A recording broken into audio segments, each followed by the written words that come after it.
And Doris, you're Hello, and welcome to the Doris Hall James Indie Show. This show provides a platform to showcase one's musical journey. And today my guest is MC Breeze. How are you? I'm chilling. You doing okay? Yeah. Well, welcome to the show. I'm glad to be here. Welcome. And I'm so happy that you accepted my invitation. Hey, I got It's an honor to have you on the show.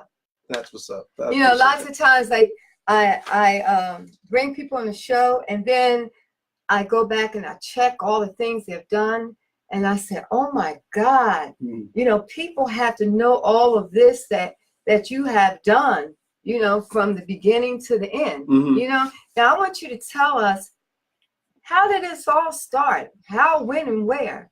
Wow, I guess I have to say in my bedroom at 55th and Vine Project. Okay. I lived at 317 Sickles Way in the projects of 55th and Vine. And when my family would have a party, there wouldn't be a DJ in the living room. There was a live band. Oh, so okay. Two of my uncles played guitar. One uncle played bass.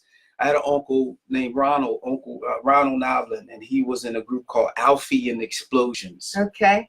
And when we'd have a party at the house, there's a band in the living room. So we had to go to bed, send us to bed. But how could you sleep through that? Yeah. So that's when I first got bit in terms of wanting to make music. Because my thing was I saw how music made people feel, and I wanted to do that too. So at a real young age, I knew I wanted to make music. Yeah. And my first touch with it was I had an uncle, my dad's brother, George Barrow, rest in peace. He gave me my first guitar, first hollow guitar. And I remember the first song, and then I went to Daroff. We were the first kids to go to Daroff. Okay. We were in a little school at 57th and Haverford, and we walked from 57th and Haverford, and we were the first kids to go to Daroff. It's at 57th and Vine. Okay. Well, I mean, we were so new that we actually got to put stuff in the cornerstone. All right. They take they put that stuff in for the future, and it's like, so there's a cornerstone. We were all writing down things for the future, so we were little kids from the first grade, and in that school, this little white lady used to come, I think Mondays or Tuesdays, I forgot what day it was, and teach guitar. Okay. And so I had this guitar from my uncle, and so I would take the guitar to school, and this lady, she would teach us songs like a jet plane. I'm leaving on a jet plane, and hang down your head, Tom Dooley, hang down your head and cry. Those kind of songs. They're playing those chords. Yeah, and the first black song I learned to play on the guitar was actually "Cruising" by Smokey Robinson. So believe me, my mom got enough of cruising. As the only song I could play the whole thing. And, I had that little tiny voice, like I was a kid. So that's how I first got bit, and then take it from there. My dad was an awesome, like he was probably the biggest audiophile that I ever knew. Like, really? if it played music in terms of like records, and my dad had it, from the reel to reels that people played music to the stereo equipment, everything. My dad would he had everything. He had all the records. He'd always buy the latest records. He always had the reverb, the amplifier, the speakers, everything. He just always had all this stuff. Oh man, I don't know what it was. Whatever was the best. He had it all, right? My dad, it was the best of the best. So my dad would have all this equipment, and the beauty of it is he would buy the 45s and the singles. Like, for you people who's too young to know what a 45 is. It's a single, but it's a small single that plays at 45 RPM. Get us a 45. Right. Okay. So here it is. Yeah. So this is a 45 record for you young people. Yeah. And you put a little disc in here, and you put that. Little diss in the, there you go. So you put this.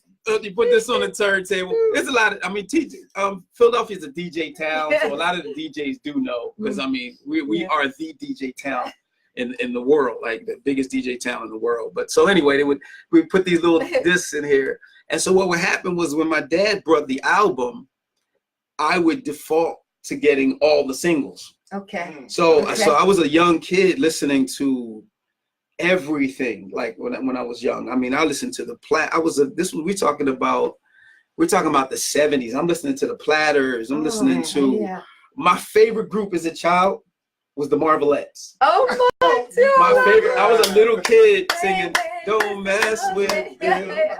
No, no, no, no. And you know, and Mr. Postman. You know, I was listening. That was my favorite group of all time, was the Marvelettes.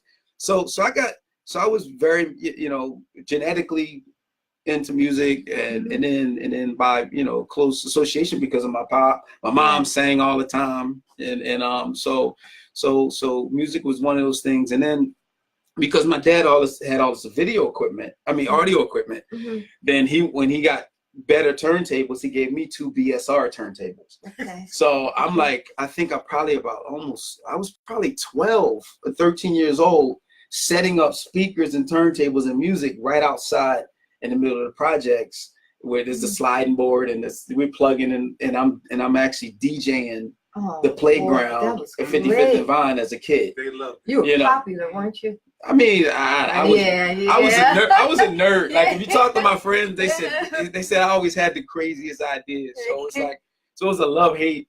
You know, but it's funny, I talk to a lot of people like now that I was older, and I talk about, remember them go-karts we used to ride on? He said, you built the first one. I'm like, wow. Like, they would tell me that I had all these crazy ideas. And I think what made me unique is that if I had an idea, I would try it. Okay. You know, that I would try it, and that just carried on through my entire life. If I have an idea, I am going to try it. So if I'm talking about it, it's about to happen in some form or fashion. Okay. And so that, you know, the early stages of the music. So I became a DJ. I even invented, I couldn't afford like a mixer. So, but I knew a lot about electronics. I took things apart, and I learned how to make a gadget that would, I took the 2 BSR turntables and mounted them in a box, and then had a switcher where I could switch from one record to another. So my first mixer, I actually made it. And it was just really simple, where I can hear what was on the other side, and I wired it all up, and then I could actually switch records just by using an electronic switch. Okay. So I've always been a tinkerer like that. My mom would say, "Oh, the VCR is broke." 30 minutes later, I'm bringing it back. It works now, Mom. Great, you know, so I've always been a tinker and that kind of stuff. And I went to Shoemaker Junior High, and in the 9th grade, we moved from the projects, and we moved to North Philly, I think, for about a year. Okay. And then we moved to 43rd Lancaster. Then we moved down the bottom. The bottom, yeah. And then I started doing like little, you know, playing music on my porch. I remember I had a buddy across the street, Carlos Muniz, and his brother. They lent me like speakers and stuff, like bigger. So I had bigger sound. I love you, Carlos. You know, so. He also introduced me to the Persuasions, like which one of my first albums, Someone to Kiss. So I used to love. Carlos was just like a really big a music buff as well, and so I'm playing this stuff down the bottom, you know, on my block, and then one day out of nowhere, Disco Dave, the guy who ran B-Force, they asked me would I rap with him, and that's how I got with B-Force, and that was probably the first time that I really got any real recognition for the music, where it really was like, oh wow, this is crazy. People actually love what I do. And so the bottom is like, I carry the bottom wherever I go because they carry me. You know, it's funny because there were a lot of DJ crews in Philadelphia, but nothing was as special as B-Force. We didn't have the greatest speakers. We didn't have the greatest equipment. We didn't have the biggest stuff. We didn't have the biggest sound, but we had the community.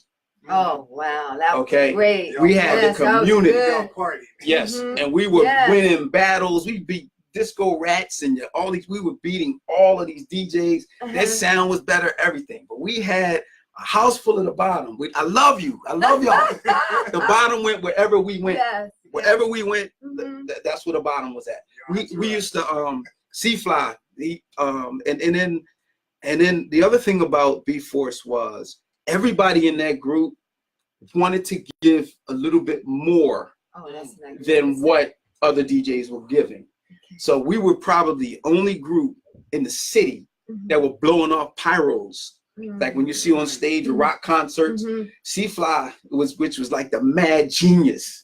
Like C-Fly was like this mad genius. Like he would have like he would set up like light shows where he have a guitar, and this guitar that it's a fake guitar, but when he pushes the buttons, it controls the lights. Did you have bombs and stuff? We had bombs. That's what pyros are. That's the pyros. Yeah. So no, actually, it was a little bit. It wasn't. It was more sophisticated than that. It was basically.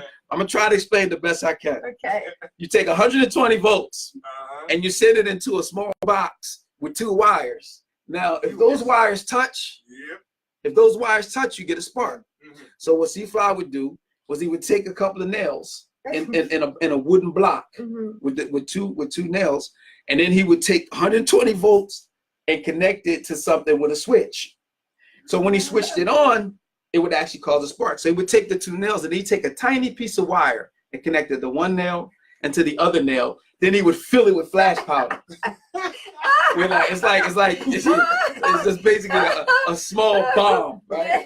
So you know, so we did that in playgrounds, we did that at battles, we did it in house parties. We did it in we set off fire alarms. We did not care. We did not care. We had this show. And in addition to the lights, in addition to, you know, C-Fly with his wacky, crazy ideas, you know, then we got Handmaster Flash, who was at the time the fastest scratching DJ in the city, you know, Handmaster Flash. And even if he wasn't the fastest, you couldn't say that down the bottom, you know. So Handmaster Flash, he would scratch with handcuffs on. He was really innovative. Everybody had a certain showmanship about themselves. And so we had the light show. And you sang too, right? Yeah, I'm singing, you know. I used to take old songs or songs that were popular. I'd take those songs and then I would change the words to those songs to hip hop beats. Okay. He was murdering his people. They murdered him. So here it is. Here it is. Like you didn't have a chance. You didn't have a chance when we came to battle. Because I had the ladies. I'm in there like, we are the B-Force. And then Handmaster Flash is playing, he's playing 102 beats per minute. No DJs can get with us. The girls are like, ah! So we blowing you up with explosives. We blowing you up with that. I love women.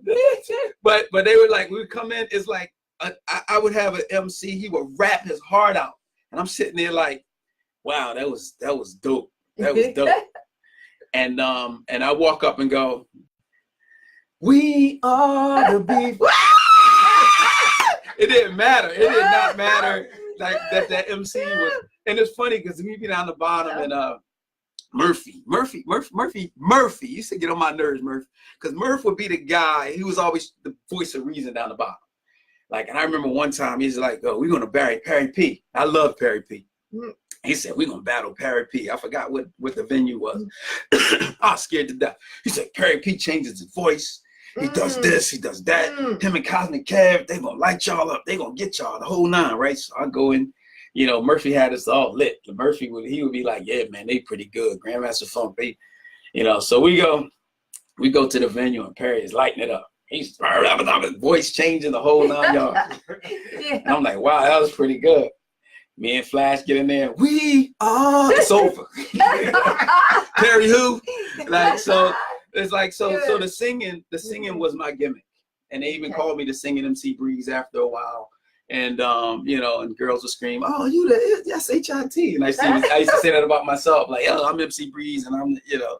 So B-Force was it was magic. It was pure magic, and I don't even think we knew at that time. We knew that what we were bringing to the table was more about entertainment, where Philadelphia, a lot of groups were more, it was more technical, like who could get the biggest, most giantest speakers, and that's what they expended their energies in, and our energies were in a show. How can we put together a show? And then our other energies was the people, our neighbors. Our neighbors went wherever we went, and in droves, in droves. Isn't that wherever so we went? This following. I mean, and you got to, and when I think about it, we're probably the only group that our name was our neighborhood. Oh yeah, the bottom. The bottom. The B Force. The B Force. Yeah. So it was bottom force. So our name said the bottom. Oh, that was great. Not a lot of other groups had that luxury. I mean, they were Grandmaster Funk and like all these different artists, but none of them really were like the name of the area there. And then it's the bottom, the word itself. Yeah. You know what I mean? So you know what I mean? We're really from the bottom. You know? And so but after you left them, what did you do? Well, after B Force, which was actually, I gotta put in perspective what Philadelphia hip hop was. Okay. Philadelphia hip hop was basically initially started off with sound crews, with sounds. There was very little rapping at first. It was sound crews battling each other with who had the most equipment. Basically, one group would show up with speakers. This group would show up with bigger speakers, and that group went home. That was hip hop. That was hip hop. It was who had the biggest sound. Okay. And then when and the DJ, that whole DJ era lived for a long time. Yeah. So when the MCs came in, that started to be a little bit of a, it was like, oh, this is cool. But some of the DJs that they were like, people were mad that I could get on the microphone and have and our equipment not be as good as some of these other groups, and we still win the battle. You know what I mean? Because people have been so ingrained in it's how much equipment you have. Nobody had more stuff than Disco Rat. I mean, that stuff was crazy. The size and you'd stand in front of Rat speakers and your heart would stop. Yeah. Like that's how big the you had to walk away. Like, look, I can't stand here anymore. Probably why I'm deaf in one ear now. But we had a show.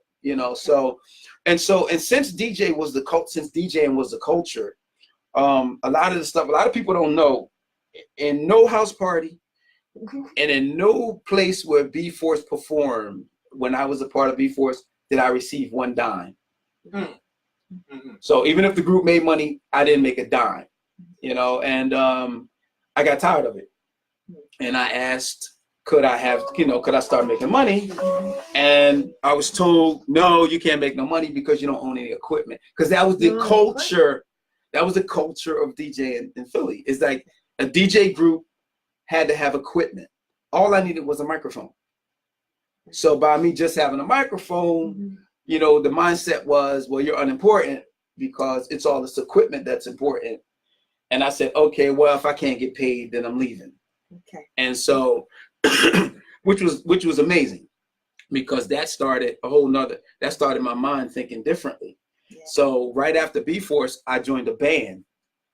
And we were at 34th, and my man Fred down 34th in Mount Vernon. Rick Young was a guitar player for the people down the bottom. Rick Young, he was playing guitar with Calvin Fields on the bass, me on the guitar.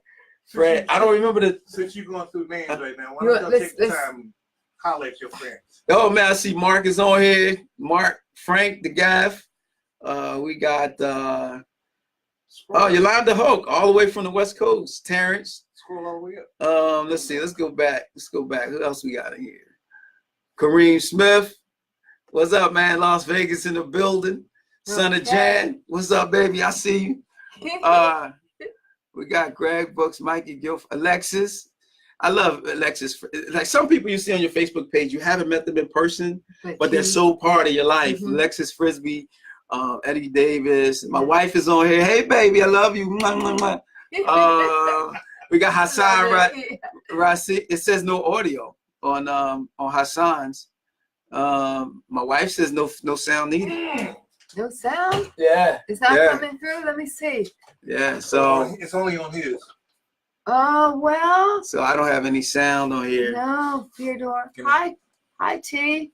Steve Mason. Steve Mason says, Breeze is my man. Derek Baldwin. Larry Rum. Sharon Thompson. Hello, Sharon. Tim Lancaster. Jessica. Hi, Jess. So I Craig. just shared hers.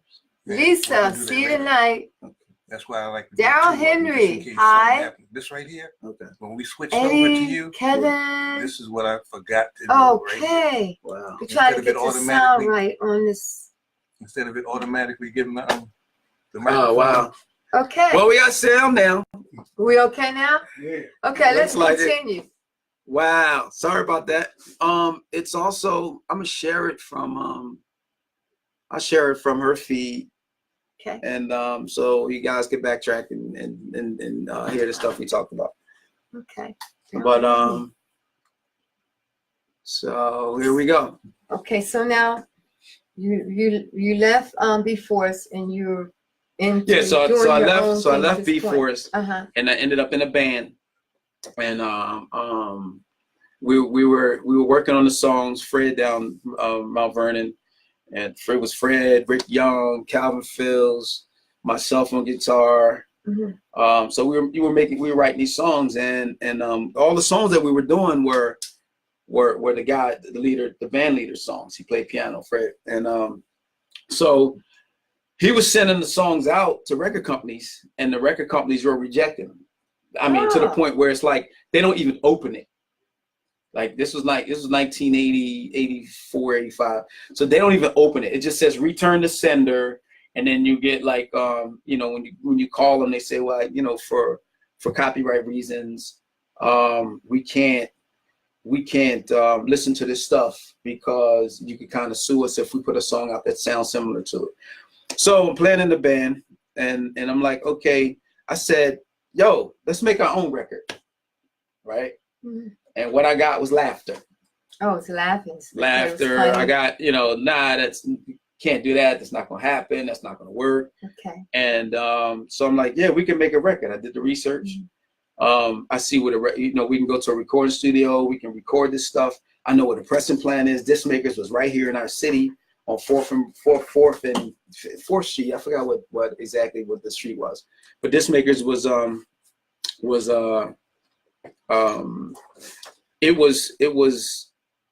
we had the record company Disc Makers, and I said, yo, we can make records. Let's make records. And they were like, no, that's not going to work. That's impossible. Well, why it's did not they going to think happen. it would work? Because it wasn't. The dream was too big. The dream, and you always were. My dreams are always bigger all the time. Yeah, my dreams always were bigger, and they still are. I'm going to die with dreams unfulfilled. Like that's just. I'm always going to dream. I'm always going to try to think of the next thing that I can do. I'm going to try. See, the thing about people always come to me and they say, "Oh, you're so talented. You're so talented. You're so talented. You play guitar. You sing. You produce your own music. You're doing this cartoon, the whole night." And it's like, talent in Philly is not an abnormal thing. I know. Philadelphia is full of talent. There's no lack of talent in Philadelphia. Yes. What there is a lack of, and was a lack of then, is people who actually get up and do something about it. When I had the idea that I could make a record, I not only had the idea, I knew I was going to make a record. It was just a matter of who I was going to make it with. And so since the band didn't want to make a record, and I said, okay, well, I'm leaving because the dreams are too small here. And so I left the group and I went on this journey to make my own record. So I knew that I had to have music. So I played guitar. I couldn't play the drums. So I went to an electronics place and I got myself a Dr. Rhythm drum machine. It was a tiny little gray drum machine. And then I programmed the beats in it. And then I went back to B4. I went back to Handmaster Flash and I talked to him. I said, yo, man, we could start a record company. Handmaster Flash was the only person who was like, yes, we can. Okay. He was the only person that believed in it. Believed in the dream. Believed in it. Yes. And like, so we started practicing. Mm-hmm. I said, when we go in the studio, man, it's about an hour. So but before I bought the drum machine and stuff, first I got a job at Domino's Pizza. All right. And in 85, in my Domino's Pizza job, every penny from that job, you know, aside from bare necessities, I used to buy my first drum machine, to buy my what else did I have? A keyboard, Casio CZ101 keyboard. I bought equipment, and I was saving money for studio time, for pressing the record, mastering the record. And so every penny, it was a pizza shop. So I didn't need food. And I was living at the time, I was living in my friend's mom's basement, Mr. Doris, my friend Ernie Earn, rest in peace. Love you, bro. And so I'm living in Ernie's basement. I'm living in Ernie's basement with Mr. Doris. And of course it was food there. You know what I mean? She fed me, she took me in, we you know, so I'm sitting there and you know, I get this pizza job. I go get Johnny a job at the same pizza shop. And it's like, yo, man, we saving it now. It's two people saving money. Yeah. Now, I love you, Johnny, and you know it. But Johnny took all his money and spent it on clothes. And, so when it was time to ante up, oh, Johnny, we need to go buy this. He like, yo, man, Breeze, man, I ain't got no money. I ain't gonna hold you. So I was like, man, you ain't got no money. You working? Like, so then, so anyway, I ended up pretty much footing the whole thing. Johnny had borrowed money off a couple of people and gave toward the cause. And I'm sitting in the barbershop one time, and the guy's like, yo, man, Johnny owed me money for that record. I was like, wow. So I ended up paying that guy off. Like, it was like, yeah, I mean, but we were young, and my ideas were a lot different than his. So, but everything else he was pretty much down for. So we went and we took the money we went to a studio, a little small studio called Al's Place in Germantown. Okay. And he had a 4-track reel-to-reel. That was his studio set up.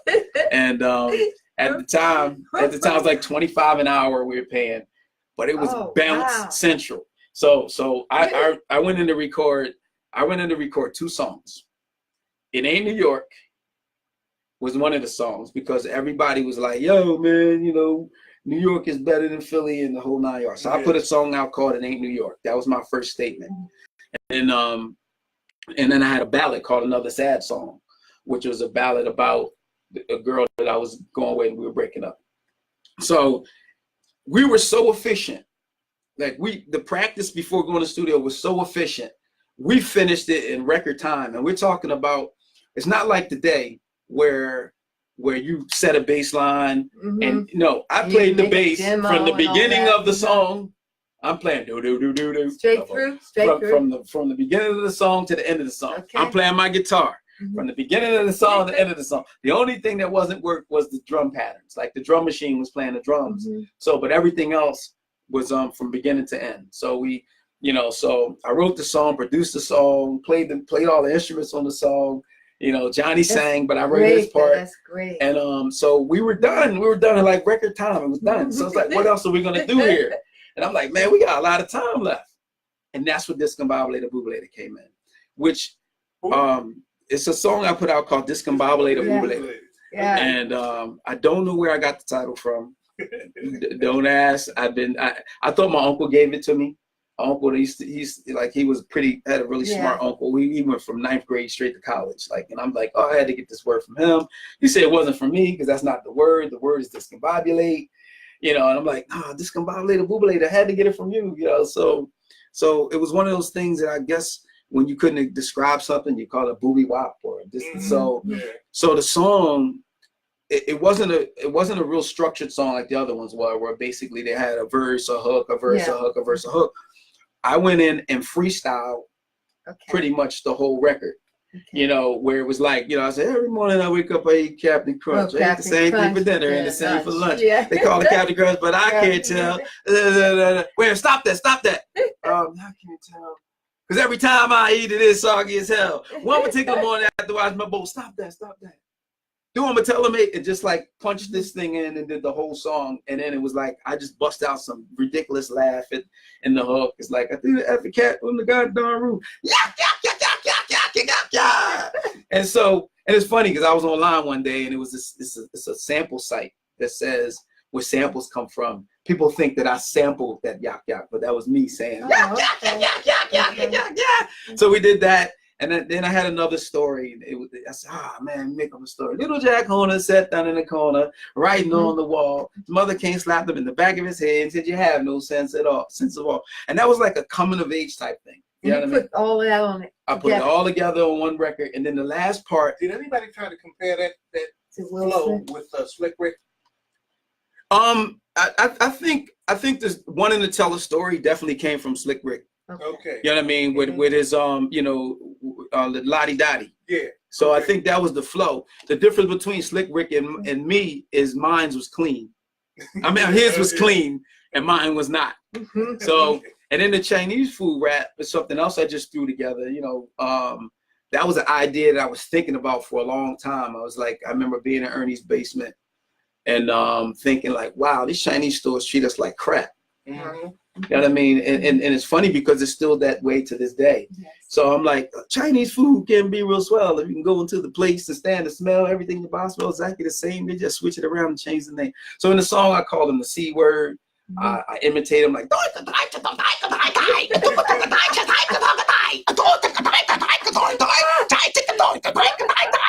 so I'm talking like them and like that particular verse. So I recorded all that stuff and I put it on this EP. Okay. Put it on the EP. Me and Johnny got we got 500 records, and I was living in a basement. So I said, okay, Johnny, you know what? Let's put the records in your house. They must have sat in Johnny's house for a few weeks because I didn't think past making the record. Because everybody I told I was going to make a record, pretty much you're like, that can't happen. That's impossible. That's not going to happen. And so I didn't think past that. So we just got these records. And then I'm thinking like, well, let me go downtown and take a few downtown and see if they'll pick the record up. So I remember Chino, he rest in peace, another icon in the city, worked in a record store. And when I came in, I handed him the record and he said, he played the record. And the Chinese food record part, the Chinese part, he went berserk. He's like, wow, I never heard nothing like this before. And so Chino's playing this record. He said, I take a box. Give me a box. Give me 50. So I give him 50. Give him 50 records. And he said he's going to pay me on consignment. He called me back in like 4 days. All the records sold. All the records sold. So I run back down there with another box. And then Sound of Market wanted Sound of Germantown, Sound of Upper Darby, Sound over in Camden on what store is, what's the name of that freaking store? It's a Broadway Eddies. They wanted records. So I'm taking records all over the place and selling records. And that's how the really record selling part began. And and it was just like, at that point, I'm a record company. I had no idea. Yes. I remember my first show. You had your own label and everything. I had my own label. And it was like, wow. I remember my first show. I got paid $100. Me and Johnny, and these tight white spandex looking suits. I'm sorry, man. Because my thing was, when we did a show, I wanted to look like Michael Jackson. I wanted to look like the Barcades. I wanted to look like groups that had like the clothing. I wanted to say that we were stars. That was my mentality. Like I wanted to go on stage and look like we brought more to the table than just ourselves. I mean, which is the tradition that we had with B-Force, where it just carried on. It's like, yo, we want to be bigger than just, two guys wearing sneakers and jeans and So anyway, my first show was at Wind Ballroom and up here on 54th and what is that? 54th 50 Montgomery, somewhere around. Something like that. Yeah. But so that was the first show, $100. And the guy Melvin, he got us a limousine, the whole nine. I remember we were in a gray limousine, and that was pretty much the beginning of people knowing me. And then the song was 9. It was like at the 9 at 9 countdown on what's the name of that station? I don't listen to the radio so much, I forgot. Power 99 FM. So Power 99 FM, we're like #1 on the 9 at 9 countdown. That's how big the song is. You know, so they edited out the cuss words and stuff like that. And so and that's how I was born. And everybody knew about the song. And then it got deep, and people started, oh, it's racist. And then you know, so you know, I didn't feel as though, I looked at it from an entertainment standpoint. Like when I watch movies, I watched The Grease Lightning, and they were calling Richard Pryor the N-word all through the movie. So I'm like, it's entertainment. Like, and it's real. Like if I'm in a Chinese store arguing with a Chinese guy, I'm gonna use the word that's derogatory towards Chinese people. You know what I mean? And there was a lot of people who felt anger when they walked into these stores, because you're like a little kid. You walk in, he's like, what do you want? They're talking to you nasty. You know what I mean? It's like, you know, it's just like they're in your neighborhood. You're the only people, this is the only skin color that's patronizing them, and they're treating you like garbage in their stores. And, you know, so for me, you know, like, what y'all tripping over? This is real life here. Like, you know what I mean? So, and it's funny because I was talking to somebody about gangster rap one day, and I was like, dang, man, have I ever listened to my own song? I pull a gun out in the record. Like, I said, I reached into my pants without my 45. So that was like, wow. Like, I didn't even realize that song had a lot of elements that a lot of gangster rappers, I mean, you know, records had in it too. So early on, we're talking about 1986. Well, tell me, how did you get the name MC Breeze? Where did that come from? I was watching, it's either Sesame Street or Electric Factory. Sesame Street. I was about 6 years old. Okay. I was about 6 years old, and it was a puppet. His name was Cool Baby Breeze, and it was the only black puppet. He was the only black puppet, so male puppet. So I was like, I could just relate to him because he was picked on in the class, and he did something cool, and he ended up being a hero. And I'm like a little 6, 7 year, 8-year-old kid. I'm like, I forgot the exact age, but I said, yo, my name is Cool Baby Breeze, you know. And yeah, I was a kid. And then as I grew older, like I'm just call me Breeze, call me Breeze. Yeah, call me Breeze. I didn't, you know, so, and then Cool Baby Breeze, once I started making records and stuff, I pretty much got too old for the baby, and so you dropped too cool for the cool, and just stayed, and it was just Breeze. So when rapping started, it was MC Breeze. So well, tell us about the Rocky V soundtrack. Tell us about that. Well, in 1987, me and DJ Trevor, love you, Trev, we put a record out called Superbad, which was actually, see for me, every job I've ever had was to buy something, to do something else. Okay. It basically for my dreams. I've never worked a job that didn't have anything to do with another dream. So when money started getting low, and I wanted to make another record, I started airbrushing in Funko Marts. I was airbrushing t-shirts, and if you bought a shirt for me in Funko Marts, thank you, I love you.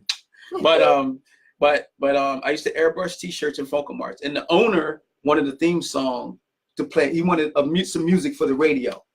So me and Trevor, we're sitting at 31st at Mount Vernon, in his little apartment that I was renting, and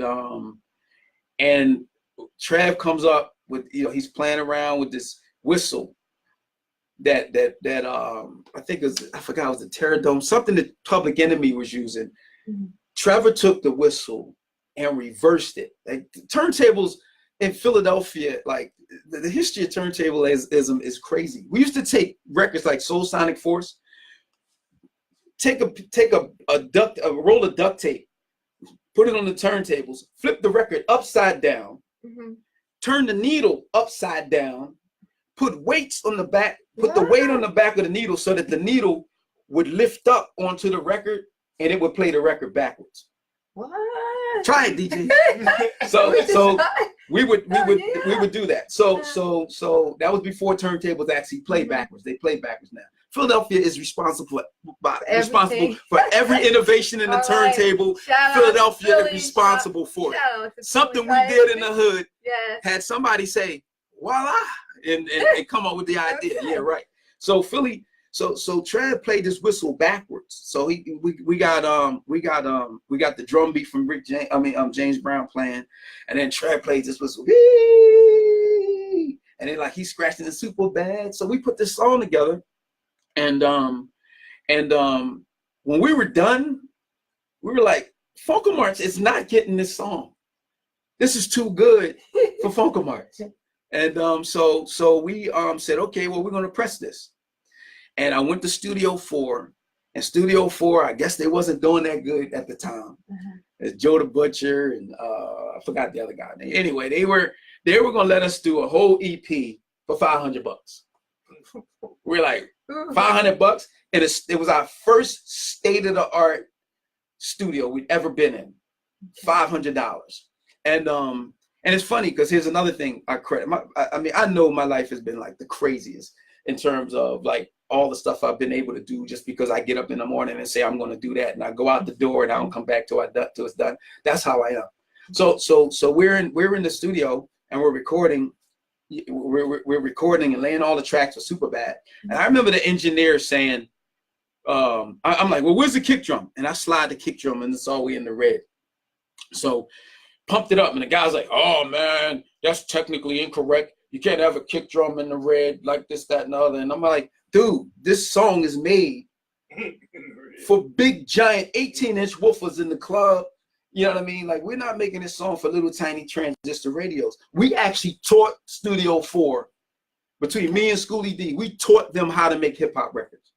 We taught them that they could push the envelope with a snare drum and the kick drum and make it hot. Okay.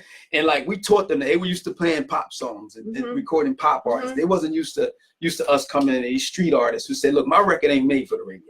My record is strictly made for giant speakers. So anyway, we recorded Superbad, and a ballad with Brenda from Brenda and the Tabulations. Okay. She sang on a song that I put on the song. I forget, I'm old. I tried to put a slow song on all my EPs.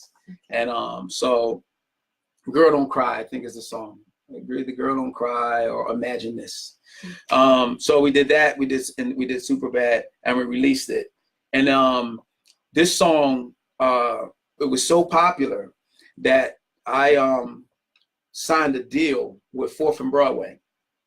And 4th and Broadway, when we signed to them, a lot of what record companies do sometimes, if you have a hot record, they don't know how many you're selling. They'll shelf your hot record. So you'll do something different because they think that you still got masters somewhere. You're still going to be selling it underneath them, or put it on a shelf. That was one theory, and the other theory is 4th and Broadway had a group called Masters of Ceremony. It's another thing that record companies did back then, where they put so much money in the Masters of Ceremony that another artist they didn't want to put money into because they would be marketing two different groups at the same time, and they didn't have the budget for it. So they shelf you and make you wait so that they can put all their money in and at the time it was Masters of Ceremony on 4th and Broadway. And so basically the Superbad song, I remember in 1987, I went to the New Music Seminar, and another invention of mine, I'm battling a rapper named Just Ice. Now, it's funny because the Philadelphia artists that came to battle people, we were like kind of unknown, but they would throw artists at us that were major artists on major, pretty much big record companies. And Just Ice was on a big label. And just Philly is so known for innovation. I knew I had to do something different. I was there for one reason. I even went off into a speech about how I'm only here because Def Jam was about to release another Breeze. And I wanted people to know that MC Breeze was here first. Okay. And so I go in there, I try to explain it, and they're like, look, man, you taking up your battle time. You know, like you gonna rap or what? So the rap that I go into is I do a stuttering rap. I go, my name's Breeze. I like take this time to try to say this rhyme, but every time I just start uttering, I can't stop stuttering. Standing ovation. Standing ovation. They had never seen anything like that before. Never ever seen anything like that before.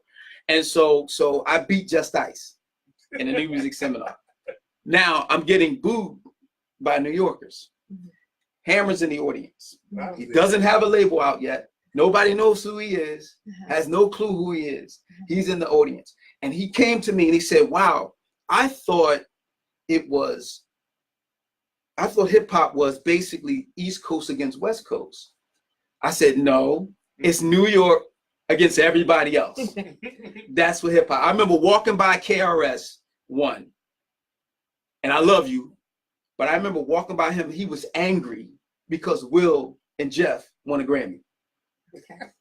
How are these new guys gonna come hip hop? You know, he was mad because they won a Grammy. You know, so that was the mentality. So Hammer, me and him started speaking. I said, nah, man, it's like, you know, there's some New Yorkers that don't want other people involved in hip hop. Right.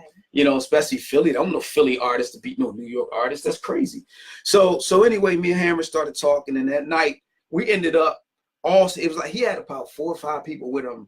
One of the guys was the guy in the wheelchair in Boys in the Hood.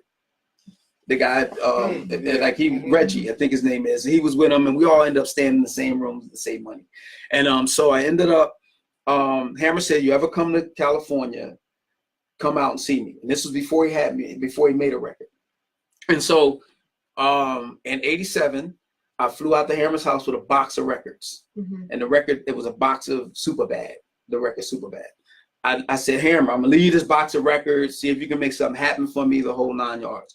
The next time I saw Hammer, he was on Arsenio Hall show, dancing to Superbad.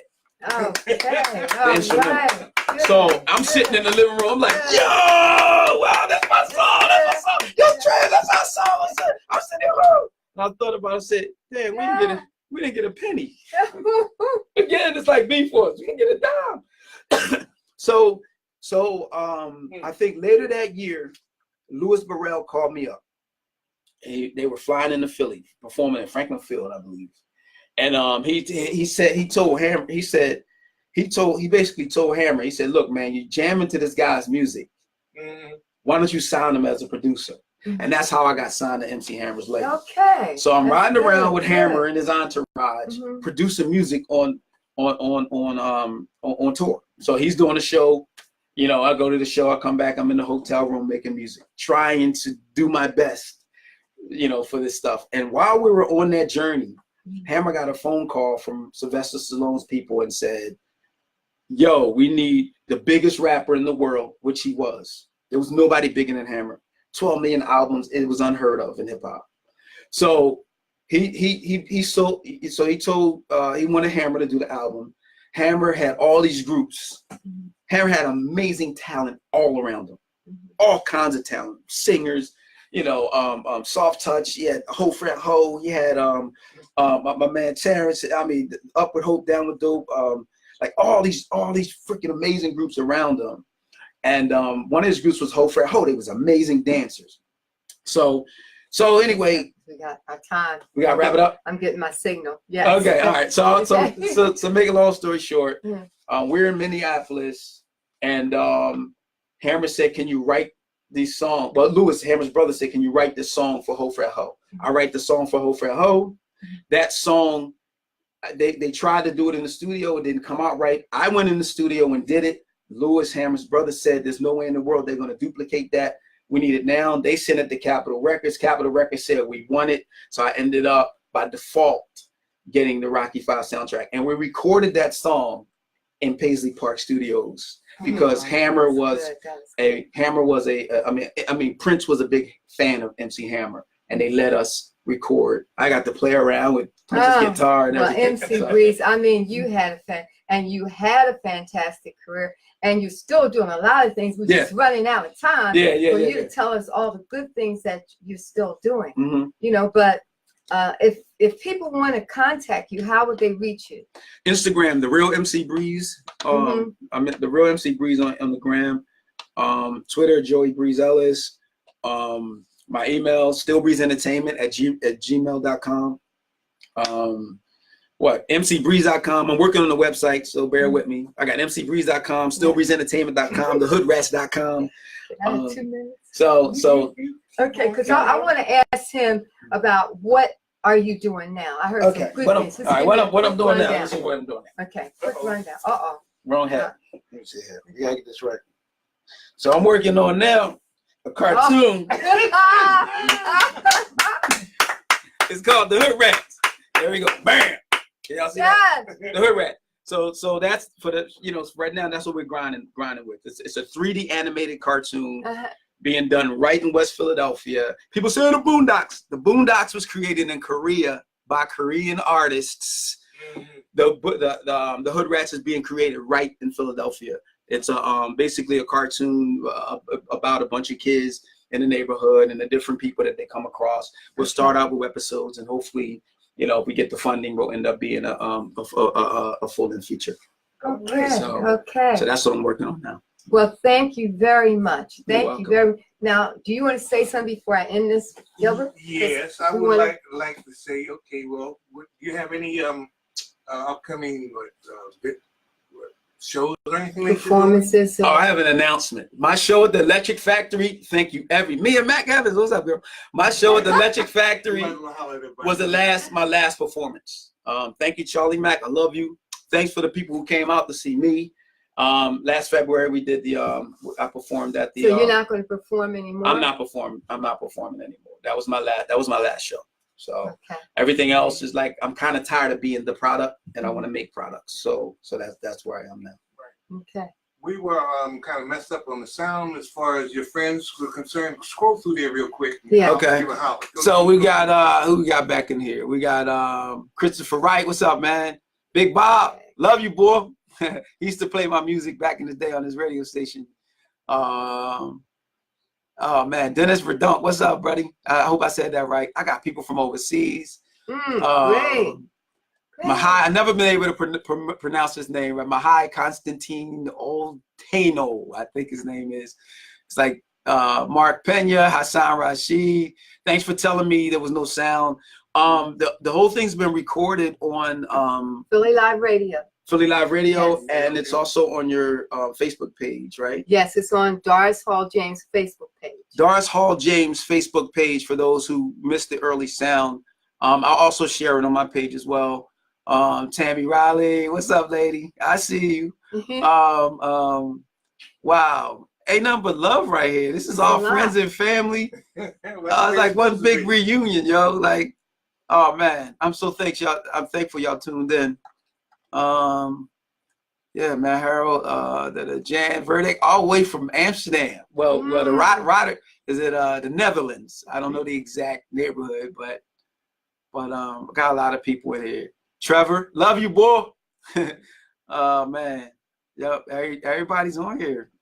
Okay. I love it. All right, they showing Latrell, what's up, lady? And I want to say hi to Glenn, Makai, and Egypt Marie. Hi, Tanya.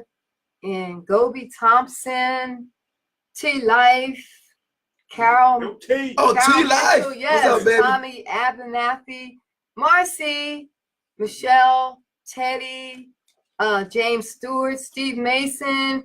He says the sound was fine from what he could hear. And Steve Mason always also said, "You're his man." Okay, and Derek Baldwin, Athletes, Daryl Purdy, Larry Roman, Tim Lancaster. Say hi to my wife. Hey, Lisa, I love you. Craig, Lisa, I see you at 7 o'clock tonight. Daryl Henry, Eddie, Kevin. I want to thank all of you for joining in with us this afternoon. We have MC Breeze here with us. And he gave a wonderful, I'm trying to say this right. Tour. He gave a wonderful tour of his musical journey. He started from the beginning. I think he was 3 years old up to now. And he told us so many things. And he has stamped his foot on saying that Philadelphia has a lot of talent. And we're responsible for a lot of new things that happen. Oh, yeah. Oh, okay? Yeah. Oh, yeah. Okay. And I want to thank Gilbert. You were wonderful. We just didn't have the sound, but we're getting it together, right? We're getting it together. And I want to also thank Lisa Chavez. She'll be here today at 7 o'clock for her musical journey. And most of all, I want to thank you for tuning in with us today. Have a great day, and be safe. Thank you all. Deuces. All right. And we are out. Okay. Bye-bye. Now I want to share Right. this one over. Mm-hmm. I'm sorry I messed up at the end. That's all right. Click it.